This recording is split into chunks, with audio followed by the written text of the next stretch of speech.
Today, I'm taking you on a journey through one of Ireland's most overlooked corners. A place of cliffs, castles, silence and stories that never made it into guidebooks.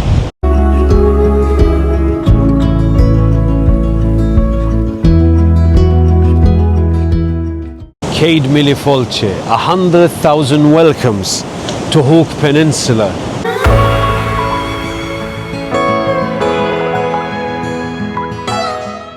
Hook Lighthouse sits on the Hook Peninsula in County Wexford at the entrance to Waterford Harbour. It dates back to the 12th century, around 1172, and was built during the Norman period by William Marshall. Built from local limestone, the tower stands about 35 meters high, with walls up to 4 meters thick. That strength is what has allowed it to survive centuries of Atlantic storms. Over time, the lighthouse has changed from fire to oil and now electricity, but the lighthouse has never stopped operating. Today, it's still managed by the Irish Lights. What makes Hook special is that it's still doing the same job almost 900 years later. Because of that, it's considered one of the oldest operational lighthouses in the world and the oldest in Ireland. So this isn't just a historic landmark, it's a working lighthouse that has been guiding ships safely into Ireland for generations.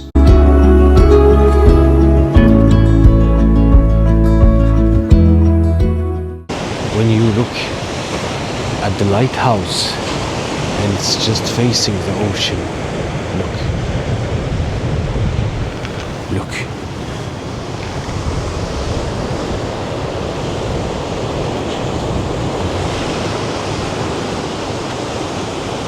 It's amazing, isn't it? It's so beautiful and peaceful. The only thing here you hear is the sound of ocean. And today the sun is bright and the sky is clear and blue, so beautiful.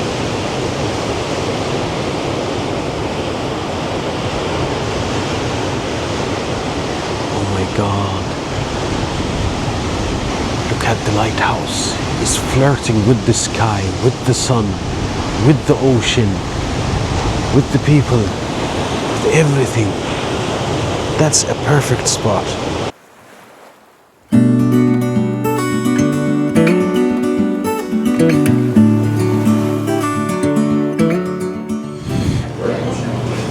Now the breakfast is ready.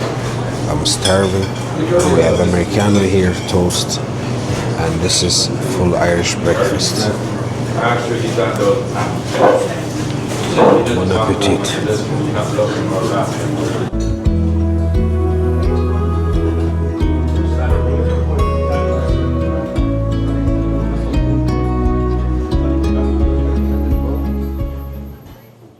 This is Fethard Castle, located in the village of Fethard-on-Sea in County Wexford. What remains today are the outer walls and foundations, but the site still tells a clear story about the area's past. The castle is believed to date back to the 15th century and was built by the Bishops of Ferns. It wasn't just a residence, it also served a defensive structure, which was common for church figures at the time, especially in coastal areas that were vulnerable to attack. Its position near the sea wasn't accidental. This coastline was strategically important both for trade and for defense, as structures like this helped control movement along the shore and protect nearby settlements. Over the centuries, the castle fell into ruin and much of the stone was likely reused elsewhere, which is why only parts of the walls remain today.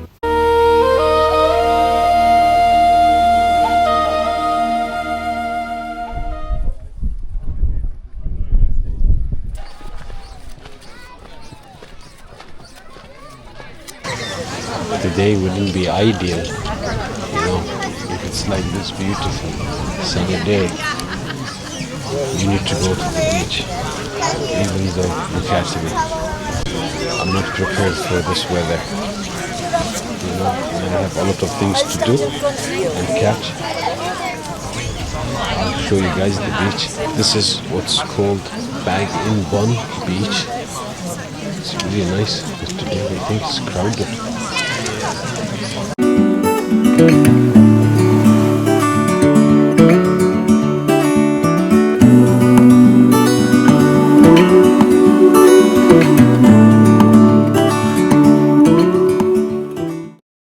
Near Bag-in-Bun Beach on the Hook Peninsula stands one of Ireland's Martello Towers, built in the early 19th century, mainly between 1804 and 1812. These towers were constructed by the British as part of a coastal defense system during the Napoleonic Wars, when there was a real fear of a French attack.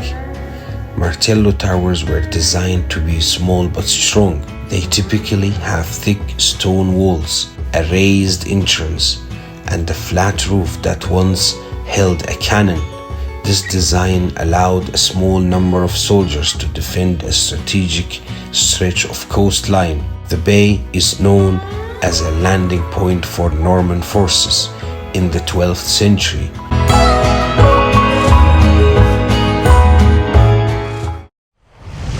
Now I am in Slade. You've got the sea right in front of you. The castle just sitting there. It's like watching the shores and the beaches. Waves hitting the rocks. And you can see a couple of boats in the harbour. It's raw beauty. No filters. No touristic vibe. It's one of the most peaceful places. To feel that, you need to be here, like to be standing where I am standing now. It's really beautiful. This is Tintern Abbey. It's early in the day. As you see, not many people around. And that's probably the best way to do it. And to see this place, you walk in and immediately everything slows down. No noise, just the sound of birds and your own footsteps. You don't have to be into history to feel something here. The place just has a kind of presence, simple, solid standing.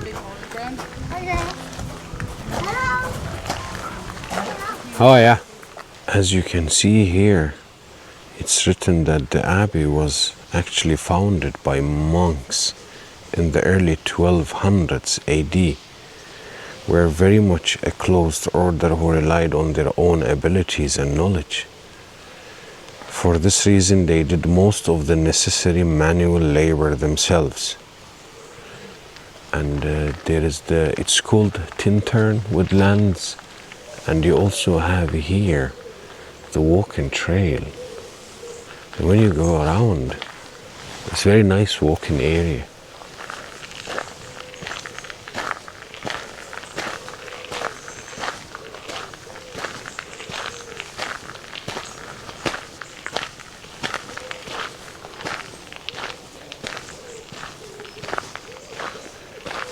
Here is, as you see, the sign for cycling. You can cycle here.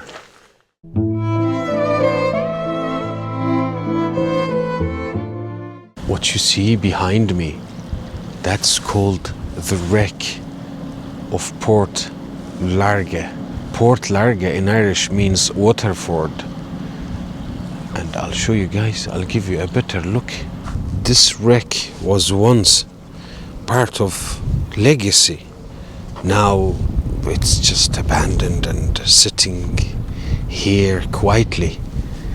by the sea, and if you take a look, see, actually there is no one around here. It's just me. And I think over there, if you see, there's a guy and there's a red car.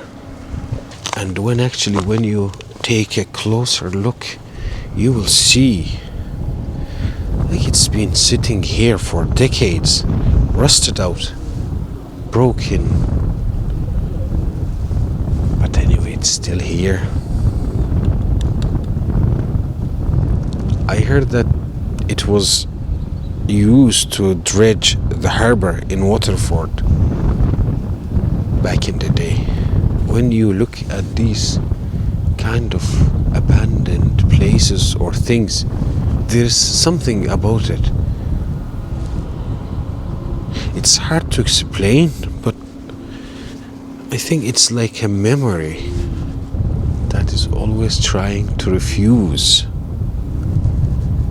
to disappear. Lads, that's it for today. I've covered a lot of locations and I've spent the whole day going from one place to another. I hope you enjoyed this video as I did while I was shooting the places, and let me know which place was your favorite one. Until the next one, Sláinte.